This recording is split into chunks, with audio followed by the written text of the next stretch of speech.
The night sky over Earth changed without warning as strange glowing shapes began to move slowly above the clouds, and they did not make a sound, as if the air itself refused to carry their noise, and people in cities and towns stood outside staring upward with a mix of wonder and fear, unsure if what they saw was natural or something that should never be there at all, and some believed it was a rare atmospheric event, while others whispered about visitors from the stars. High above the planet's satellites that had been orbiting for years suddenly vanished from tracking systems without explanation, and at first the disappearance was blamed on a software fault or a solar flare. But when dozens vanished within minutes, scientists knew something unnatural was happening, and deep in observatories across the world, astronomers worked without rest watching the skies and sharing encrypted messages filled with growing concern. Soon the scientists detected strange energy pulses unlike anything human technology had ever produced,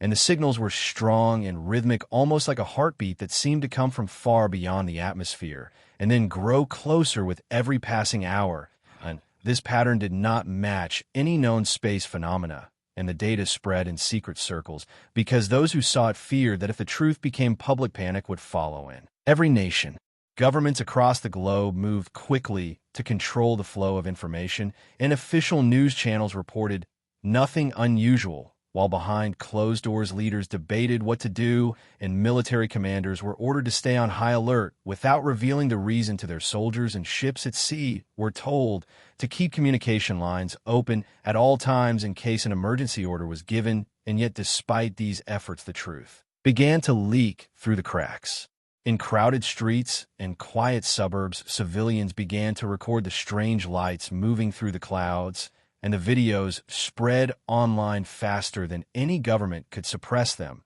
And the shapes in the sky seemed to move with purpose, sometimes stopping completely and then shifting in a way that looked almost alive, and witnesses claimed that the lights would change color in response to aircraft flying near them, as if they were watching the planes. Then came the broadcast, and it happened without warning on televisions, radios, phones, and even old and used speakers left in abandoned buildings. A strange voice, speaking in a language no one understood, filled the air with a slow, echoing tone that seemed to vibrate in the chest of anyone who heard it, and people froze where they stood, feeling the words, even if they could not comprehend their meaning. And in homes, cars, and public spaces, people stared in shock. Experts in linguistics rushed to record the signal and analyze its structure, but the language defied all human patterns, and it had no clear origin, yet somehow it carried a presence that made those who heard it feel as if they were being measured and judged. And though no translation was possible, the voice seemed patient and deliberate, as if it had no need to hurry, because it already knew the outcome of its message. The energy readings grew stronger after the broadcast, and it became clear that whatever was producing them was moving closer to Earth at a speed that defied logic. And every hour the signals became more intense until they began to disrupt communication networks and power grids in certain regions, and scientists warned that if the trend continued, the entire planet might soon lose contact with its own systems, and the cause was still far above the clouds. As night fell over parts of the world, the lights in the sky became brighter, and they did not twinkle like stars, but burned steady and unchanging, and people began to gather in large groups on rooftops, beaches, and open fields to watch the phenomenon, some bringing binoculars and telescopes, hoping to see more, and a sense of silent unity spread among strangers who stood side by side under the strange sky, each of them thinking the same question without speaking it aloud. Air traffic controllers reported unexplained interference, and some aircraft were forced to reroute or turn back as if an invisible wall hung in certain parts of the sky, and this only fueled the growing fear among pilots and passengers, and news spread rapidly on social media, where unconfirmed stories told of entire flights disappearing from radar for minutes before reappearing again without explanation, and the passengers reporting a strange moment of lost time. In one isolated radar station, a technician noticed that the main cluster of lights seemed to slow and then shift toward the east coast of North America. And the movement was deliberate, not random like weather, and the technician sent urgent reports to his superiors, but the chain of command was slow and confused, and by the time orders were given, it was too late to hide. what was about to happen, because the world was about to see the truth with its own eyes. The morning over New York City began like any other, with people hurrying to work and traffic filling the streets, and the sounds of daily life echoing between the tall buildings until the first shadow fell over the rooftops. And at first it seemed like a passing cloud, but it grew darker and larger until entire blocks were covered in shade, and people looked upward, expecting to see a storm, only to find something entirely different. From behind the clouds, a shape emerged so vast it seemed to blot out the sun itself, and the air grew strangely heavy as the alien ship appeared in daylight for the first time, and its surface shimmered with patterns of light that crawled like living rivers across its hull. And even though it was silent, the sheer size of it made the city feel small and fragile. And everywhere, people stopped what they were doing, unable to move or breathe as the truth settled in. The alien ship hung there unmoving, yet somehow full of intent, as if it was staring down at the city and deciding what to do next. And in that moment, the entire world realized that they were not watching a peaceful visitor. They were standing under the shadow of something far older, far stronger, and far more advanced than anything humanity had ever known, and whatever it was here for, it had just made its presence known in the heart of one of Earth's greatest cities. The enormous alien ship hovered above New York City, casting a shadow so vast that the sunlight vanished over entire districts, and the air took on a strange electric taste, as if every breath carried the weight of a coming storm, and the patterns of light running along the alien hull pulsed in slow, deliberate rhythm, like the heartbeat of a giant creature that had been sleeping for centuries and had now awoken. Panic began quietly as people backed away from the streets and crowded into buildings, though the glass walls and open rooftops offered no safety from something that large, and police sirens echoed from every direction while military helicopters rose from hidden pads, but none dared approach too closely for fear that the massive vessel might react in ways no one could predict, and in every command center screens showed the impossible size of the intruder. News broadcasters spoke in rushed voices as live feeds captured the alien craft from every angle, and the footage spread across the world in seconds, watched by billions who sat frozen in their homes or on sidewalks, staring at their phones and televisions, while the glow of the alien lights reflected in their wide eyes. And somewhere deep underground, the highest levels of government met in secret, trying to decide if this was the first step toward war, or the beginning of something else entirely.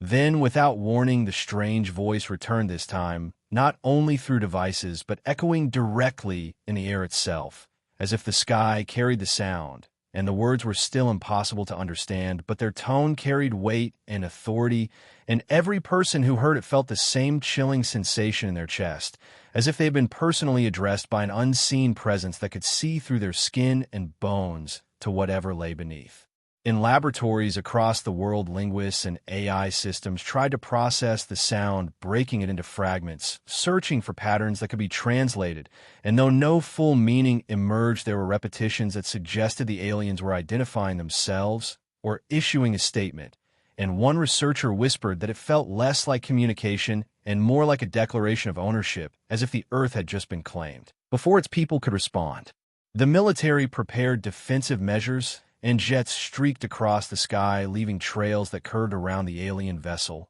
and warships moved into position along the eastern seaboard, but every weapon locked on the craft failed to register a target, as if the ship was there, yet not there, or as if it existed in more than one place at once, and in the silence that followed, the voice faded, leaving only the low hum of alien energy vibrating in the air. On the streets below, fear turned into chaos as thousands tried to flee the city by car, bus, or on foot, but the roads became rivers of unmoving metal, and desperate faces pressed against windshields, while above them the alien ship began to move slowly toward the southern tip of Manhattan, and every building it passed overfell into shadow, and every person below felt the instinctive urge to hide, even though they knew there was nowhere to run. In the Hudson River, the water rippled without wind, and then rose in sudden waves as if pulled by an unseen hand, and emergency responders struggled to keep order on the shores while boats turned away from the city fearing what might emerge from beneath the surface.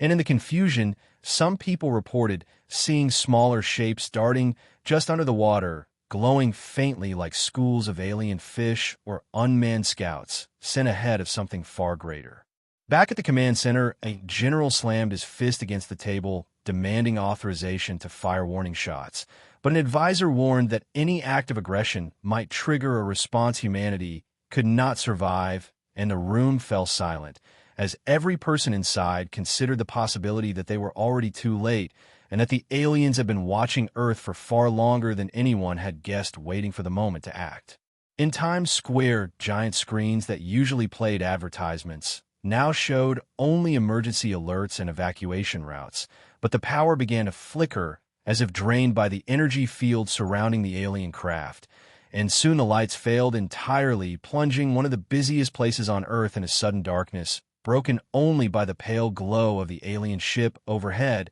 And in that eerie half-light, people began to hear another sound, not from the sky, but from beneath their feet. A deep metallic groan rose from the ground like the sound of a city shifting under its own weight, and cracks began to form in the streets, sending streams of dust upward, and those who stood too close stumbled back as the pavement split open, revealing glimpses of strange structures below, as if something alien had been buried under New York for years and was now being called to the surface by the presence above. In the distance, the sound of jets grew louder, and brighter streaks cut across the horizon as fighter pilots moved in formation, circling the alien craft, and every camera in the city followed their approach, holding its breath for the first sign of battle. And yet before a single shot could be fired, a sudden surge of light burst from the alien hull and spread outward in a perfect sphere, washing over the jets, the buildings, and the streets below. The light did not burn or destroy, but it silenced every engine it touched, causing aircraft to drift powerless and cars to stall in the streets. And even the smallest electronic devices went dead, as if the ship had simply decided that human technology no longer had permission to function, and the silence that followed was more terrifying than any explosion, because it meant that the visitors could end modern civilization without lifting a single weapon. Far below, in a darkened subway tunnel, a group of passengers sat in a stopped train, lit only by dim emergency lamps, and one of them, a young boy, looked upward toward the ceiling and asked in a trembling voice if the people in the sky were here to help or to hurt, and no one answered, because in their hearts they all knew the same truth: whatever was about to happen had already begun, and nothing could turn it back. On the edge of the city, near the waterfront, a single soldier looked up at the alien vessel and noticed that its pulsing lights were beginning to change, forming new shapes and lines across the hull, as if preparing for the next step. And in that instant, he realized the ship was not moving randomly. It was positioning itself for something deliberate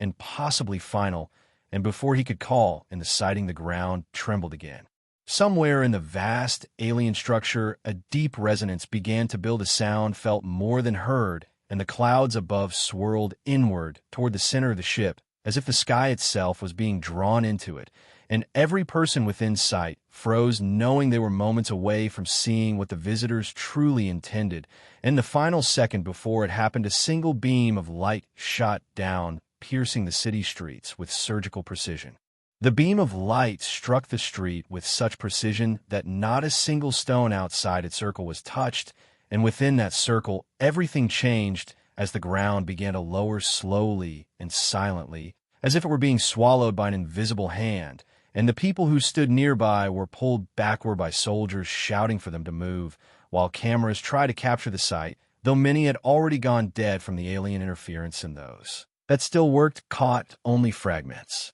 before their screens went black. From the sinking circle, a structure emerged from below the city, rising like the top of a buried tower, its surface smooth and black with strange patterns glowing faintly in lines that twisted like veins and pulsed in the same rhythm as the lights on the alien ship above. And this connection was not lost on those watching for it. Was as if the ship in the sky and the structure in the ground were parts of the same living machine, and the thought of it sent shivers through every witness. Panic spread again, But it was a quiet kind of panic one, without screaming, because the people could barely process what they were seeing, and some stumbled away, as if moving in a dream, while others stood frozen, unable to look away, and the soldiers tried to create a perimeter, though the idea of keeping something so enormous contained seemed laughable, and still the structure kept rising, breaking through concrete and steel without resistance, as if the human city above it had been nothing more than a thin layer of dust. Deep in an underground command bunker, a map of Manhattan was displayed with glowing red lines marking the affected area, and new reports arrived every second telling of more strange readings far below the surface, and the scientists in the room realized with dread that the structure was only the visible tip of something far larger, stretching deep into the earth in ways they could not yet measure, and that it had likely been here for far longer than the city itself. In the alien ship, a change took place, as openings along its hull began to shift and rearrange like the petals of a mechanical flower unfolding, and from within those openings a swarm of smaller craft emerged, each one shaped like a curved blade and glowing with the same deep blue energy, and they moved with perfect synchronization, spiraling downward toward the structure below, as though answering a call that only they could hear, and the air filled with their low, vibrating hum. The military on the ground opened fire with heavy weapons despite earlier orders to hold back, and explosions lit the streets, but every round that reached the small alien craft was simply absorbed into their glowing surfaces, vanishing without even a mark, and the swarm continued its descent, ignoring the attacks, as though the humans were no more than insects swatting at a storm. And when the swarm reached the structure, they began to circle it, tracing lines of light into its surface. On the rooftops of nearby buildings, civilians watched in disbelief as the glowing lines expanded outward from the point of contact, spreading across the black surface, until the entire structure pulsed with light brighter than before, and then a sound like a single deep note filled the air, a sound that could be felt in the bones and teeth of everyone within miles. And with that sound came a sudden shift in the sky, as the clouds churned violently above the alien ship. Lightning flashed in jagged arcs not toward the ground, but toward the ship itself, feeding into its hull, as if the storm obeyed its will, and the air grew heavy and hard to breathe, and the city lights, even in distant neighborhoods, began to flicker as power grids failed one after another. And yet still the beam of light from the alien ship to the structure below remained steady, a column of connection between the sky and the earth. In a hidden laboratory far from New York, a group of scientists compared the alien energy patterns to readings from decades-old deep space anomalies, and the results were alarming, for they matched perfectly with signals once dismissed as cosmic noise, and this meant the aliens had been here or watching for much longer than humanity had suspected, and one scientist whispered that maybe this was not an invasion, but an awakening, and that the thing in the ground might be the real visitor, while the ship above was only its messenger. Back in the city, the ground shook with a new intensity, sending glass shattering from skyscraper windows and forcing people to the ground.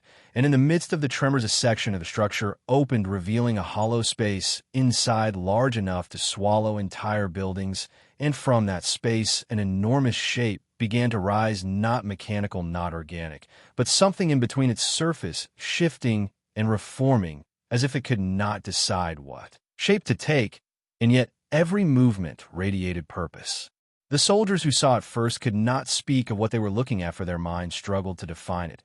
and some turned away, clutching their helmets, as though the sight itself was too much to endure, and the civilians who had not yet fled began to scatter in all directions, desperate to escape, but the streets were blocked by wreckage and stalled vehicles, and the air grew colder with each passing moment, as the shape in the structure rose higher. In orbit above Earth, hidden from the public, a fleet of human defense satellites had been tasked with one purpose, and that was to unleash their combined arsenal should the alien presence make a decisive hostile move. And now, in the control room, a silent countdown began as commanders debated whether this was the moment to strike, but their hesitation was interrupted by a new signal, this one clear enough for translation, and the words were simple and cold in their meaning. You will not stop the return. The signal cut off, and the alien ship above New York began to descend slowly, closing the gap between itself and the rising shape. And in that moment, it became clear that whatever the aliens were doing, it required the two to meet, and that the meeting would happen soon, and nothing on Earth seemed able to prevent it. And every person watching, whether in the city or on screens far away, felt the same tightening in their chest that came with knowing they were powerless. The swarm of smaller craft shifted position, forming a perfect ring around the structure, and their lights synchronized into rapid pulses like a heartbeat accelerating, and from within the ring, columns of energy shot upward, meeting the underside of the alien ship, and in the space between ship and structure, something began to form a sphere of shimmering distortion that bent the light around it, making it hard to tell if it was solid or not, and its size grew with every passing second. Far away in the darkened subway tunnel, survivors listened to the strange, low hum now vibrating through the walls, and one old man closed his eyes, saying he had heard this sound before in his youth, when deep space probes sent back recordings of unexplained noises, and though no one believed him at the time, he believed now that the sound was a warning, and that what was about to arrive had been here before. The distortion sphere between the alien ship and the buried structure flared suddenly brighter than the sun, forcing everyone to shield their eyes. And when the light faded, something new. Was there a shape impossible to fully see, as though part of it existed somewhere else, and only a fragment could fit into this world, and it was still growing, still pushing against the limits of the sky. The sphere in the sky twisted like a storm caught in slow motion, its surface rippling, as if it were made of liquid glass, and within its depths shadows moved in patterns that made no sense to the human eye, shifting and folding into each other like creatures glimpsed through deep water, and every time one of those shapes pressed closer to the surface of the sphere, the air across the city grew colder and heavier, as if the presence inside was breathing, and each breath was pulling heat and light away from the world. The alien ship hovered unmoving above the sphere, its hull covered in flowing light that pulsed in rhythm with the object below, as if feeding it energy, and the structure in the ground answered with its own pulses, sending waves of light upward and downward into the earth and into the sky. And the result was a chain of energy so vast and steady that even the clouds above had been pushed aside, leaving a perfectly clear circle that exposed the stars, though it was still daylight. In the control rooms of the human military high command, faces were pale as new data streamed in, revealing that the pulses from the buried structure were being echoed by other hidden structures across the planet, each one activating in perfect synchronization, as if linked by some ancient network buried deep below human civilization, and the locations match places long considered mysterious, from deserts to deep oceans, and the realization spread like ice through the room that whatever was happening in New York was only the first step in something much larger. Back at street level, soldiers scrambled to move civilians through damaged streets littered with abandoned vehicles, while emergency drones buzzed overhead, broadcasting evacuation orders, though few could hear them over the deep thrumming sound that now filled the air like the heartbeat of the planet itself. And as the tremors grew, stronger cracks split the asphalt underfoot, revealing glimpses of glowing patterns beneath, as if the very bones of the earth had been carved with alien designs. And hidden until now, a small squad of special forces moved closer to the structure under direct orders to capture any physical sample they could. And as they approached the smooth black surface, they found that their touch passed through it, as though it were made of smoke that resisted without breaking, and inside, they could see shifting shapes of light moving like veins in a living thing, and one soldier muttered that it was breathing, though none wanted to confirm the thought aloud for fear that, speaking it, might make it real. The swarm of smaller alien craft above the structure suddenly shifted formation, opening a clear path between the sphere and the buried tower, and into that path, the growing shape inside the sphere began to extend itself, reaching downward with tendrils of shimmering distortion that touched the air like invisible fingers curling toward the earth, and wherever they passed, windows shattered and car alarms wailed, even without physical contact, as though the tendrils carried some unseen pressure that broke the fragile things of the human world. In a secret lab hidden beneath a mountain far from the chaos, a group of scientists studied the broadcast signal the aliens had sent before the descent began, and one linguist finally decoded a fragment, not in any known language, but in a pattern of tones and intervals that matched human brainwave responses, and when played aloud, the sound caused dizziness and blurred vision in everyone who heard it, and the linguist realized with horror that the message had never been meant to be understood by the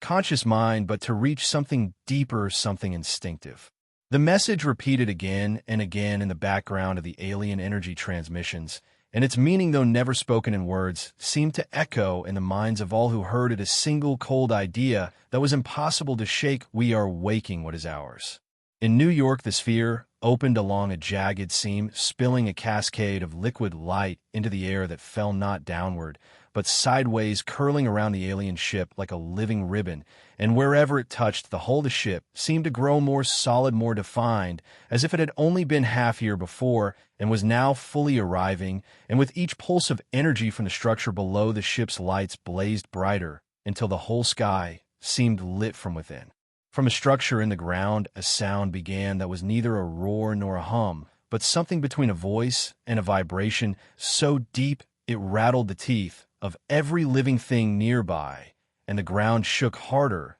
than before, sending soldiers and civilians alike to their knees, and above them the tendrils from the sphere finally connected with the surface of the Black Tower, and in that instant a shock wave rippled outward that threw vehicles into the air and shattered every remaining window in the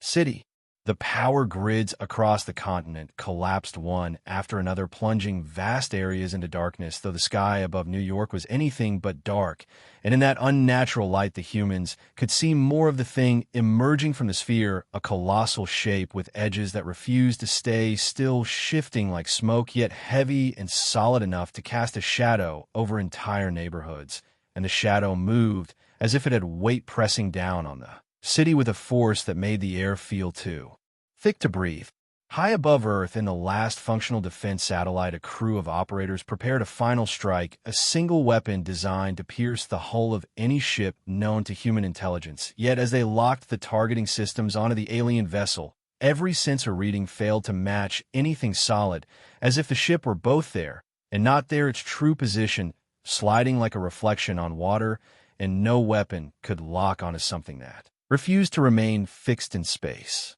The alien swarm around the structure began to move again, their lights blinking in a complex sequence that seemed to spread outward into the streets, painting symbols onto the ground with beams of light, symbols that matched carvings found in ancient ruins across the planet. And though no human present could read them, the symbols filled those who saw them with a deep unease, like the memory of a nightmare they had never dreamed, yet somehow still remembered. Beneath the city, in the subway tunnels, survivors huddled in darkness, listening as the vibrations through the concrete grew stronger and closer, and one child pointed upward, saying in a voice barely above a whisper that something was calling to them, and the adults tried to quiet her, though none could deny that they too felt an odd pull, as though every step they had taken in life had been leading to this moment. The sphere above pulsed once more, brighter than ever before, and this time the light did not fade, but stayed fixed, glowing so intensely that it erased all shadows,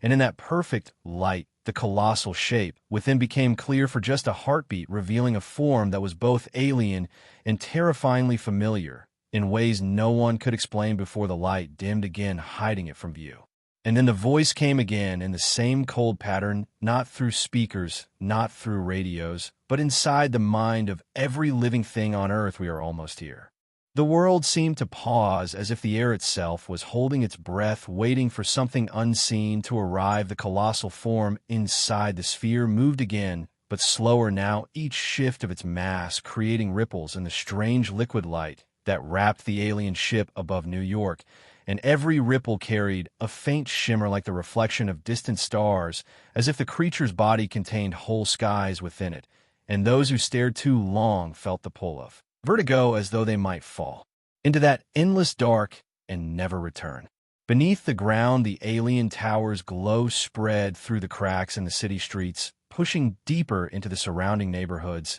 illuminating storm drains and subway tunnels with lines of light that slithered along walls like veins, searching for something unseen, and the tremors beneath the surface grew more regular, as if following a rhythm, a heartbeat, that now seemed to match the pulses from the sphere above, and the humans who felt it in their chests began to wonder if the Earth itself was responding to the presence of the intruder. In the skies over the Atlantic, fleets of human fighter jets approached the east coast, their formation tight, and their orders clear to engage the alien vessel. With everything they had, the pilots spoke little as they closed, and the strange energy readings on their sensors growing so strong they began to scramble communications and distort the images on their targeting displays. Yet still they pressed forward, because to turn back now was to accept defeat before the fight had even begun, and that was something none of them could allow. Back in the underground military command center deep within a mountain, a general stood over a massive tactical display,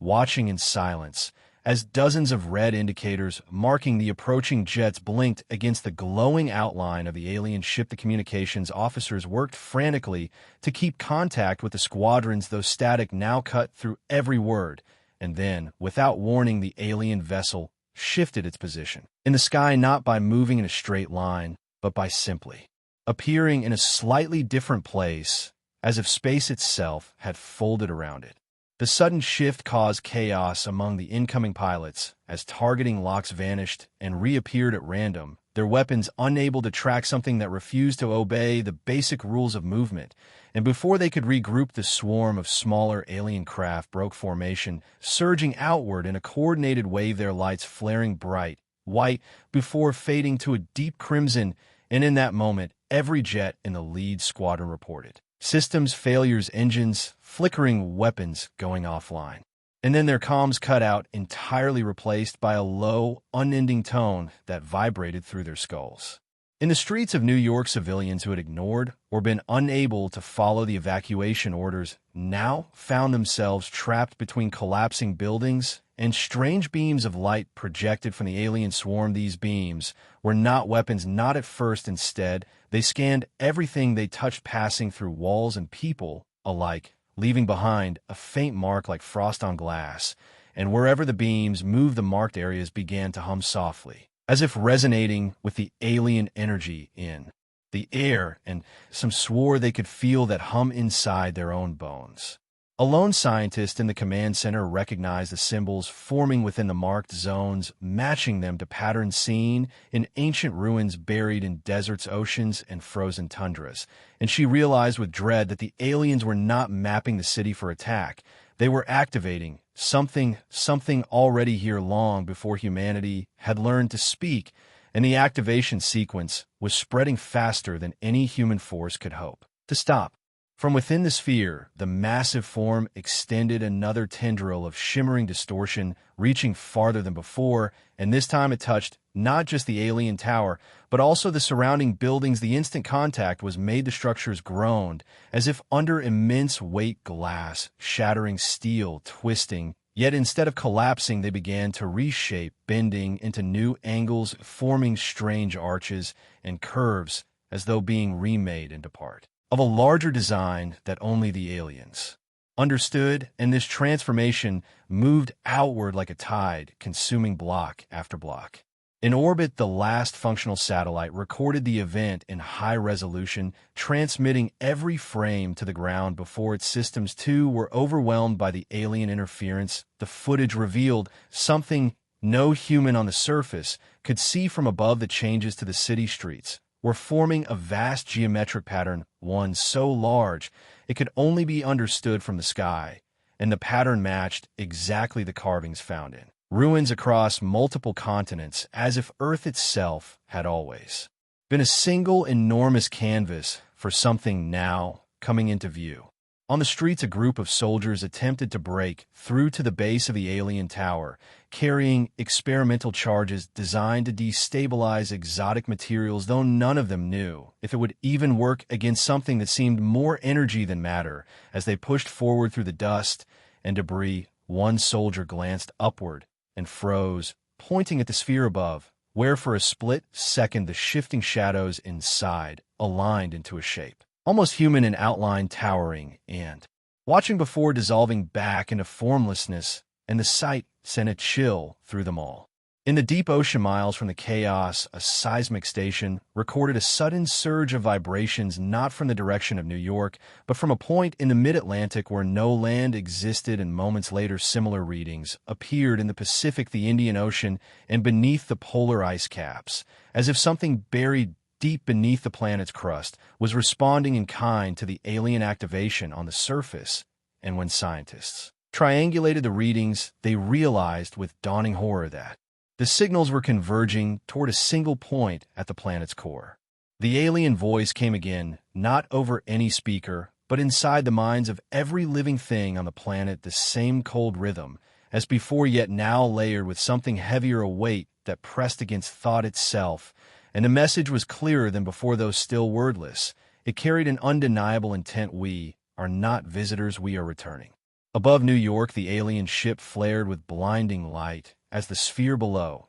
it began to spin slowly, the colossal shape within turning with it, and each rotation seemed to peel away another layer of the sky, revealing something vast beyond it, not space, not stars, but an expanse of shifting color and depth, like the inside of a different reality entirely. And those who looked at it too long felt as though their minds were slipping sideways into a place not meant for them. The human military prepared one last desperate measure, a strike from a prototype weapon never tested in real combat. And as the launch sequence began, the ground shook harder than ever before, not from the weapon, but from the alien structure itself, as its glow reached a peak, and the pattern across the city locked into perfect symmetry. And in that instant, the colossal form inside the sphere began to lower itself toward the earth. The colossal form lowered from the sphere, its size dwarfing the tallest buildings, its surface a living storm of shifting light and shadow, each motion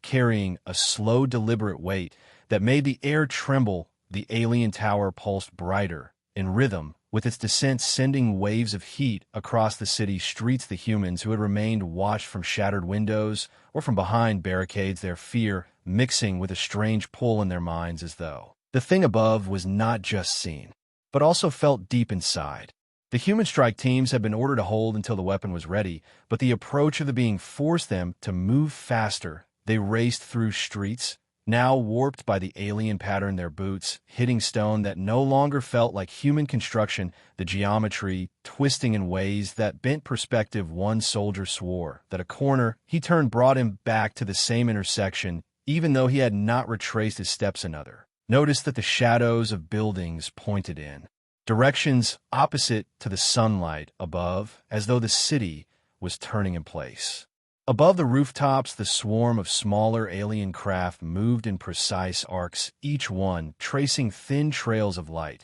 that hung in the air before fading. These trails began to form lines in the sky, connecting in perfect angles until an enormous web hovered above the city. And with each new connection, the giant shape within the sphere became clearer, its surface now revealing thousands of small shifting eyes, or perhaps windows, each one reflecting an image of Earth, but not the Earth, as it was instead a barren world of black stone and red sky. In the military command center, the countdown for the prototype weapon ticked away. The weapon was a single warhead designed to collapse space in a controlled area, erasing whatever existed there. The engineers warned it could also tear through layers of reality itself if misused, but there was no other option. The general gave the final order to prepare launch. Yet before the weapon could fire, the alien ship reacted as though sensing the danger. The web above the city pulsed with light, and an invisible wave swept outward, knocking out power in a radius of miles.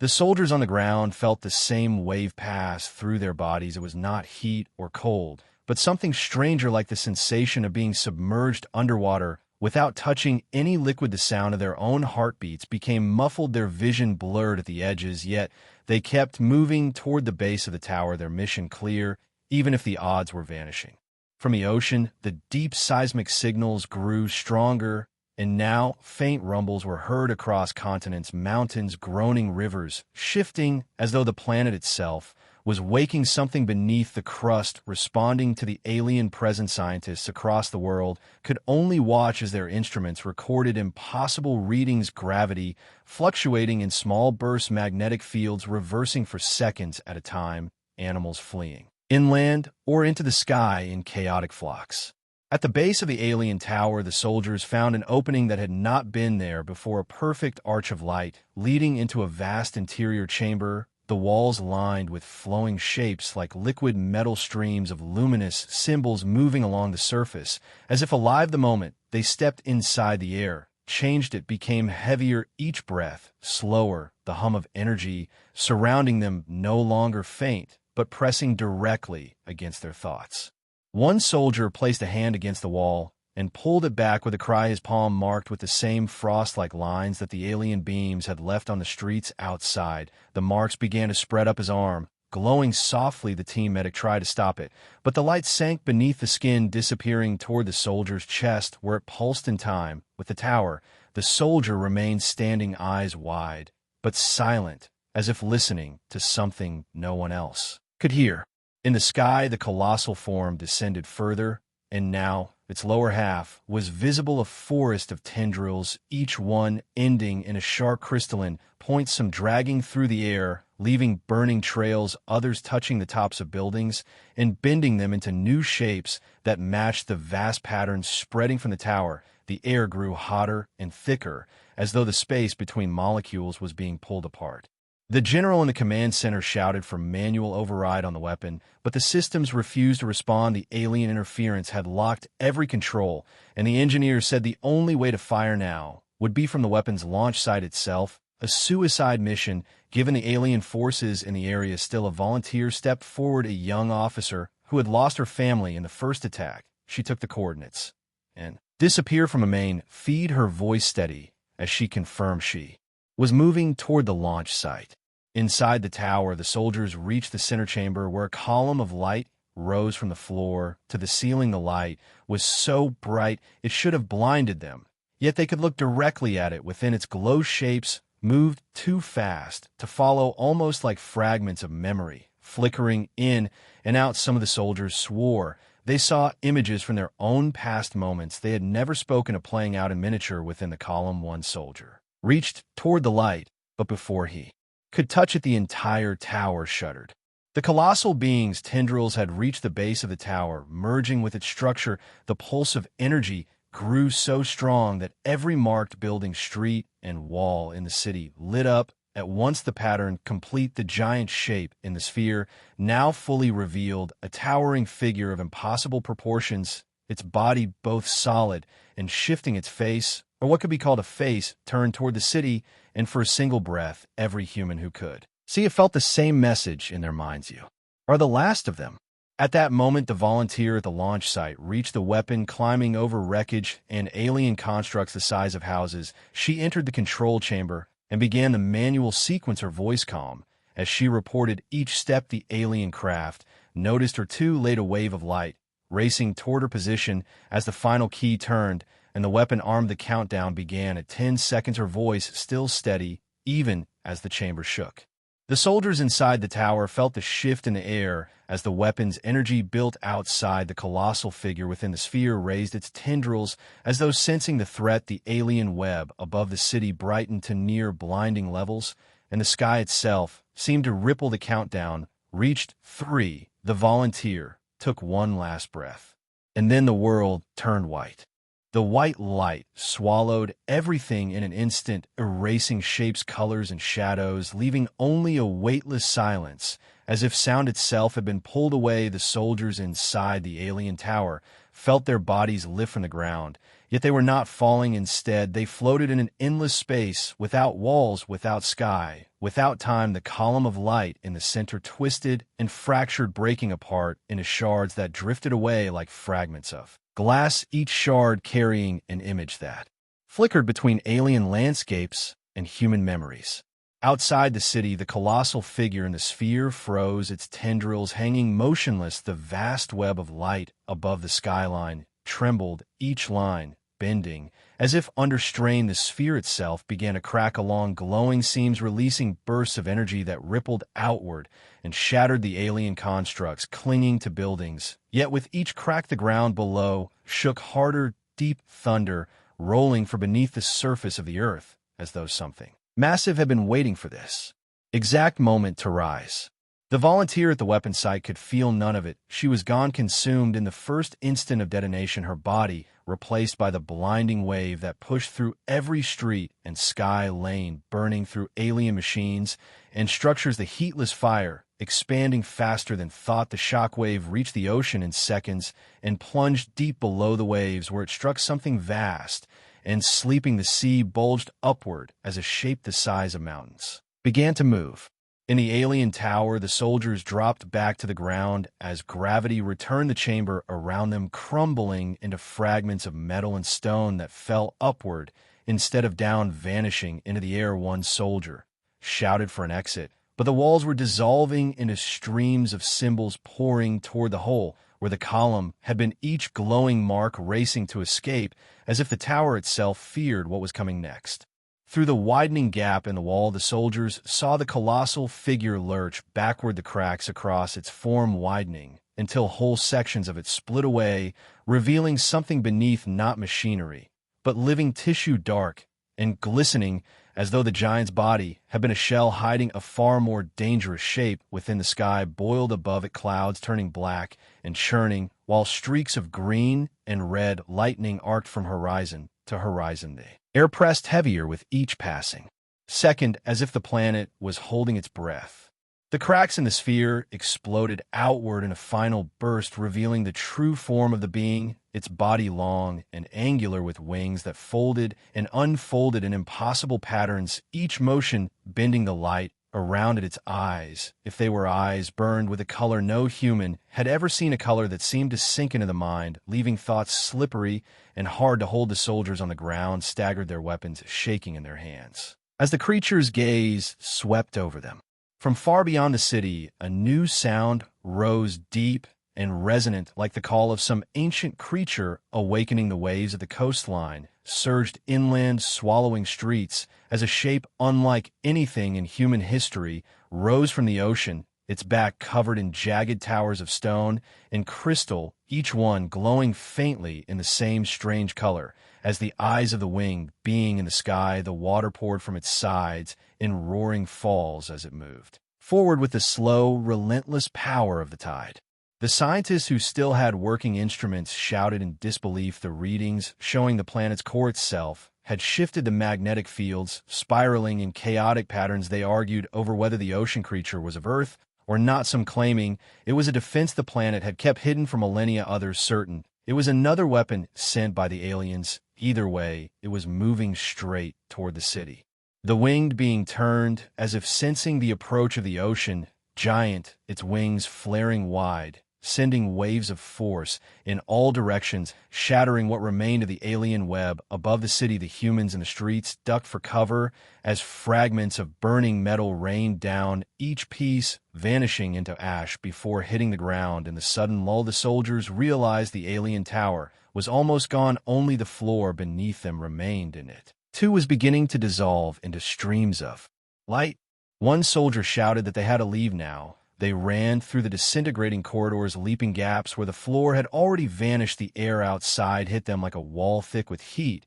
and the sharp smell of burning ozone. They emerged into streets choked with dust and saw the two titans facing each other, the winged being hovering above the shattered skyline, the ocean giant wading through the ruins, with each step sending waves that knocked over what few structures still stood. The sky dimmed further as the clouds above thickened into a single roiling mass, the colors shifting between black and deep green, flashes of lightning illuminating the scene below. The two beings moved at once, the winged alien launching forward in a blur, the ocean giant swinging one massive limb through the air. The impact sent a shockwave that flattened whole blocks of buildings, glass, vaporizing stone, crumbling into dust. The humans caught between the two forces could only run deeper into the wreckage, hoping the battle would end before they did. In the command center, the general demanded updates, but communication was breaking apart. The feed filled with static voices cutting in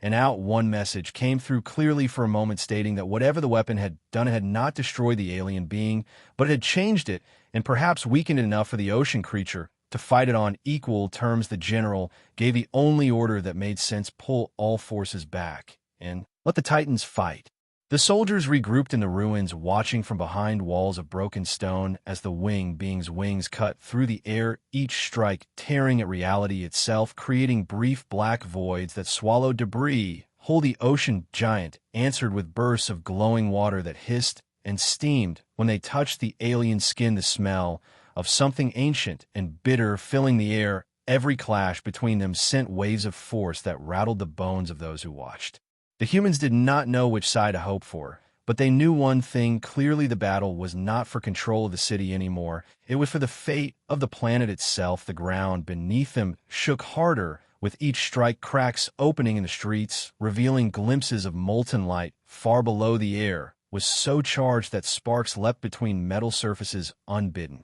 As the fight raged on, the soldiers realized the ocean giant was driving the winged alien back step by step toward the remains of the alien sphere. The humans began to cheer weakly at first, then louder, even as dust choked their throats and fear gripped their hearts. The sound seemed to reach the ocean giant, its glowing towers flaring brighter than before. It raised one limb high above its head, the sky rumbling in answer, and brought it down with the force of a falling mountain. The winged alien staggered, its wings folding inwards as if to shield itself, but the blow drove it into the shattered ground. The earth split open in a ring around the impact, a column of steam and light shooting upward into the dark sky. For a moment, everything was still, the two titans hidden in the smoke and glare. Then the light faded, and the humans saw both shapes still stand.